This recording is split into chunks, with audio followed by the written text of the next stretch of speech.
Thanks, Goose. Say, Darren, are you friends with the Transformers? Oh, they're a very exclusive club now, Bajo. If you can't transform, you're not invited. Well, I wouldn't worry about it too much, Darren. I mean, if the new Angry Birds Transformers mashup is anything to go by, those robots in disguise might want to stay in hiding. Oh, sweet burn.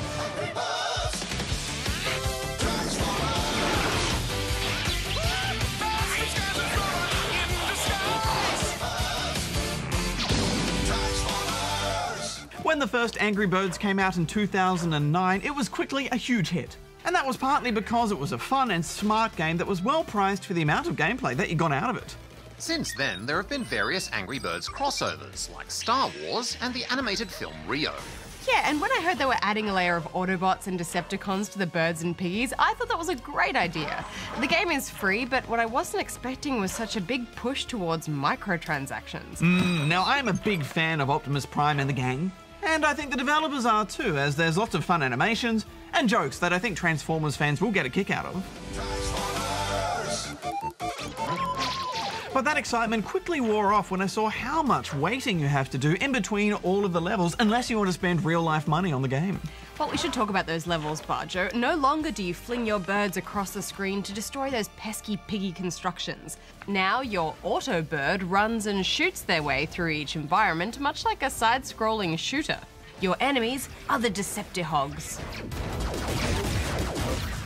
Successfully completing each run rewards you with coins, gems, and bruised piggies, which you can use to unlock upgrades, but more importantly, they can speed up the construction of new levels to play. But like I said, you guys, it's those hours of waiting for levels to unlock that really holds this game back. For example, after only an hour or so of playing, I had to put the pad down and wait for quite some time before I was allowed to play again. When you do get to play, it can be fun, and I did like the physics of the explosions when you hit some TNT. Seeing blocks made up of stone, wood, and glass crumble down is pretty satisfying. It was good to see all the familiar faces, complete with an Angry Birds redesign.